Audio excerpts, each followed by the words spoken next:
Salut les amis de eSport TV, merci encore de la confiance en nous voler, merci de vous du like, merci de vous abonner, merci également de baisser les commentaires gars yi. Toujours un plaisir de vous servir. Image yi dafa rafet hein, di ñu fàttali rek ne quand même gars yi ñun ñëpp ñoo nekk bokk benn, un seul peuple, un but, une foi. Gannaaw bi nga xam ne aussi gars yi hein, di jaajëfal ñëpp ñoo xam ñu ngi support hein, fu ñu mënti nekk ci àdduna bi Sénégal, Europe, Asie, ba Chine, ba fin fond du Sénégal, ñu ngi leen di jaajëfal la famille s'agrandit. Mais bu ñu fàtte hein, gars yi le 25 février aussi gannaaw bi seen góor ñi gagné CAN bi gaynde yi football gi ak jigéen ñi qualifié coupe d'Afrique nañu ànd ak suñu gaynde yu góoru basket yi dem fa nga xam mooy le 25 février ci Arena hein, donc ngir supporter leen Dakar Arena ngir supporter suñu gaynde yi pour qualification coupe du monde yi hein. Donc loolu tey gars yi damay ñaan ñëpp ñu dem képp ku mën a dem rek na nga dem le 25 février incha allahu rabi. Donc gars yi tey dañuy waxtaan ci actualité boo xam day concerné benn joueur boo xam ñëpp a ngi wax ñu wax ci muy Pape Matar Sarr ñu bëri wax nañ lu tax joué wul ci coupe d'Afrique bi dinañ wax également transfert bi mu def ci Tottenham lan moo ko ci fekk ak yenn problème ñoo am actuellement. Mais d'abord hein, gars yi VAR bi réponse bi gars yi xamoon nañ ko jaajëf Peter Schnittger la woon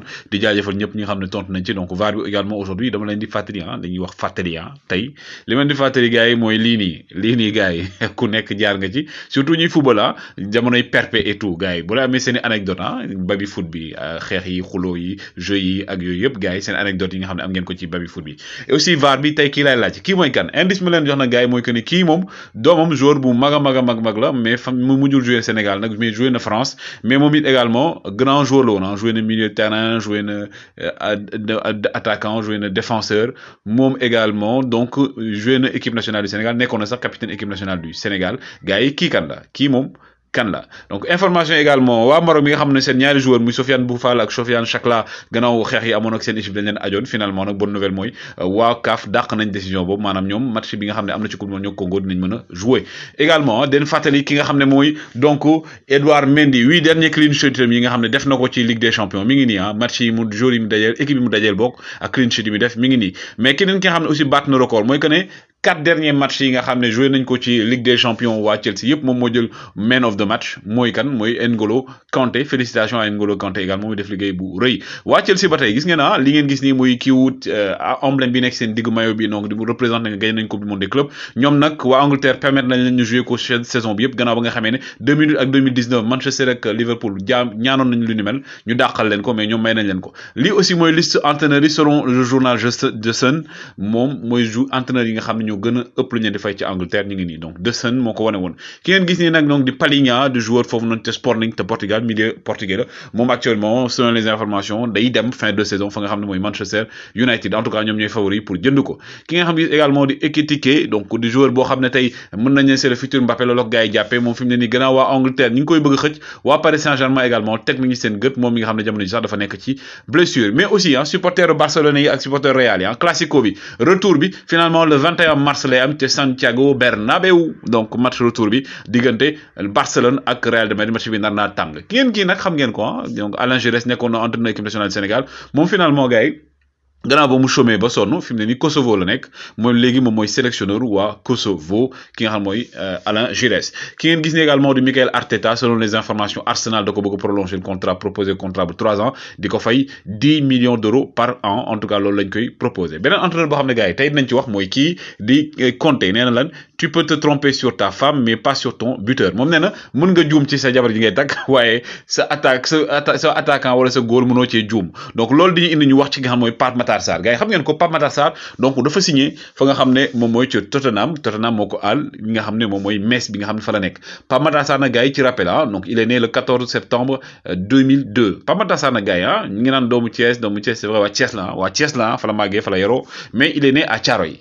waa Thiaroye aussi mun ngeen namoo Pape Matar Sarr parce que aussi Thiaroye la juddoo le fils de Sidat Sarr. Pape Matar Sarr gars yi aussi man li ma mën a wax si moom c'est un joueur boo xam ne donc ba muy dem fa nga xam ne mooy ci Metz dañ ko doon jouer loo milieu défensif loolu dafa demee woon finalement entre temps mu ñëw saison 2021 bi commencé football un peu milieu offensif foofu sax la gën a wane boppam. Mais pour man Pape Matar Sarr am na aspect yoo xam ne tey ba tey wanewu ko parce que man Pape Matar Sarr bi ma suivre ak U17 yi nga xam ne 2019 dem na Coupe d'Afrique après mu dem également Coupe du Monde nga xam ne moo ci dugal 3 buts passes yi nga xam ne match yëpp yi yeneen joueurs yi Sénégal dugal moom da ci impliqué wu moom nag dafa dem Tottenham mais fi mu dem ci Tottenham jamono ji gars yi problème bi mooy dafa mel ne ki nga xam ne mooy Conte pour Pape Matar Sarr bokk du ma ne c'est pas impossible parce que moom mooy def preuve am dina métti parce que Antonio Conte dafa def récemment li nga xam mooy benn déclaration mais aussi dafa am joueur yoo xam ne milieu de terrain nañu football mu indi leen Kulusevski mi ngeen di gis nii ak Bentancur nekk Juventus de Turin Antonio Conte da leen indi pour renforcer milieu de terrain ndax moom dafa ne donc seetlu na ne Tottenham déjà de un ñi ñu jënd ñoom dañoo jënd ay jeunes la ñuy jënd ak aussi ñoom dañoo miser ci jeunes yi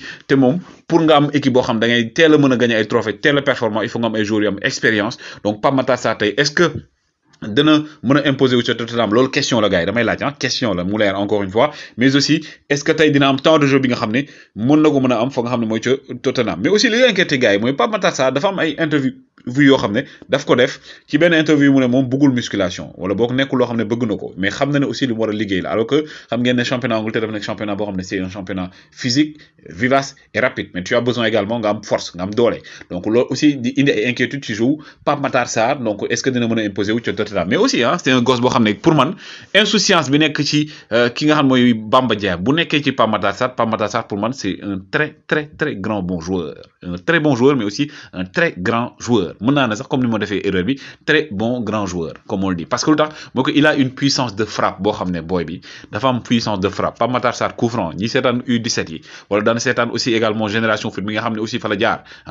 Pape Matar Sarr il sait hyper très bien tirer les coups francs notamment à longue distance dafa mën dugg coup franc à longue distance mais également puissance de frappe am da ko am penalty série penalty également Pape Matar Sarr il sait bien tirer les penalty donc c'est un joueur boo xam ne aussi dafa màgg ci environnement boo xam ne ay environnement footballeur lañ parce que papam footballeur la woon gardien le bureau de l'équipe nationale nekk actuellement entraîneur ay frères am ñaari frères am yi notamment benn frère am bi tamit footballeur la d'accord en même temps kii di Sidi Sarr c'est son cousin bon il est né dans un milieu de football donc aujourd'hui c'est un gosse boo xam ne aussi cursus am dafa nekk un cursus très réfléchi parce que ba mu nekkee fa nga xam ne mooy génération foot donc jouer coupe du monde bi club yu bëri yu mel ne ay Barcelone ay ñëpp dañ ko soxla woon man j'ai eu à parler directement avec son père bu ma déggee dina xam ne may wax mu ne ma Pape Matar club yu bëri bëgg nañ ko mais moom moo jël décision ne na dem Metz pour lan pour mu mën a suivre d'abord benn parcours boo xam ne day nekk parcours bu logique ba ñu bëggul brûler étape yi ba Pape Matar Sarr moo joxaa leen information yi ba mu demee fa nga xam ne ca Metz début bi ci biir centre de formation bi xaw ma nag ba léegi de mais ci centre de formation bi la papam imposé ne na fa dëkk pour lan mën a jege environnement bi moytu également yenn tentation yi donc c'est un jeune boo xam ne c'est un jeune d'avenir c'est un jeune qui a un fort potentiel mais aujourd'hui pour me imposer également chez Tottenham il a besoin donc de renforcer sa musculation dafa war a yokk musculation moom moo waxoon di tooñ ne dafa xam na ne moom sax la wax ne xam na ne musculation bëgg ko mais il va renforcer ça mais aussi dafa war a gën a travailler li nga xam ne aussi moom mooy puissance de frappe bi mu gën ko am fit di ko joxe di gën a am fit dóor am insouciance bi nga xam ne mi ngi ci Ahmadou Bamba Dieng parce que tey Pape Matar Sarr beaucoup ont demandé à ce que ñu koy jouer loo équipe nationale du Sénégal mais aussi je pense que ne d'abord bu ñu fàtte ne Coupe d'Afrique bi dafa am loo xam ne su bëri ci moom Pape Matar Sarr ku dafay Covid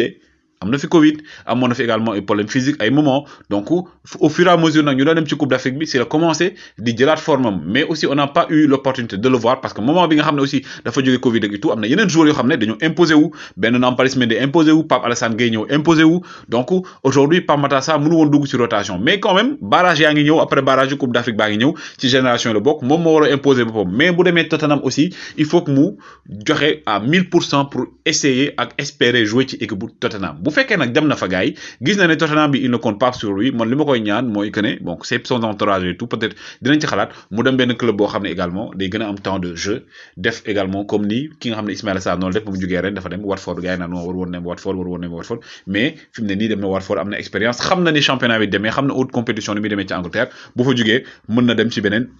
club donc aujourd'hui quand tu as des Edmundson am ñi nga xam ne mooy donc Kulusevich comme je l'ai dit am ñi nga xam ne mooy Bentancur ak aussi ki nga xam ne mooy donc Conte mi nga xam ne am na yeneen joueurs yoo xam ne moom ñoom la bëgg a jënd saison bii di ñëw donc et Pape Matar Sarr qui doit arriver donc jeune bi dafa nekk koo xam ne je pense que ni su amee insouciance am volonté bi am li nga xam ne aussi mooy tamit gën a gëm boppam je pense que mën na imposer wu fi nga xam ne mooy ca Tottenham sans aucun doute donc la question mooy que ne tey est-ce que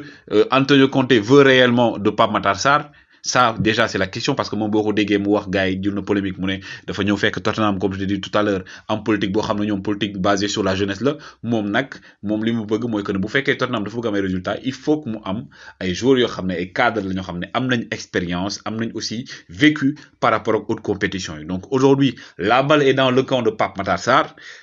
aujourd'hui son entourage également dinañ def peut-être li mu mën def encadrer ko mettre ko dans de bonnes conditions mais aussi li des ci saison bi te Metz parce que match bi passé joué donc ça veut dire que il est un peu en baisse de niveau mais c'est à lui encore de relever le défi gën jouer peut-être que aussi Metz du ko dugal parce que dafa ne Pape Matar Sarr day dem xaaral ma teg beneen jour boo xam peut-être bu boy bi demee dina am option ci moom mais li ñu mën wax rek mooy que ne aujourd'hui Pape Matar Sarr doit tout faire pour s'imposer devant un Antonio Conte boo xam ne jamono ji moom il est beaucoup plus parti pour jouer loo ay joueurs yoo xam ne ay joueurs d'expérience la lu mu xam la moo tax moom il mise beaucoup plus sax pour jël ay joueurs italiens parce que moom physique bi da ko bëgg donc Pape Matar Sarr doit travailler ça surtout physique bi donc am corpulence bi am également cardio bu baax a baax parce que s'imposer en Angleterre benn chose la mais s'imposer également dans une équipe boo xam ne Antonio Conte moo fa nekk wala Marcelo Bielsa nga xam ne ñoom dem dikk la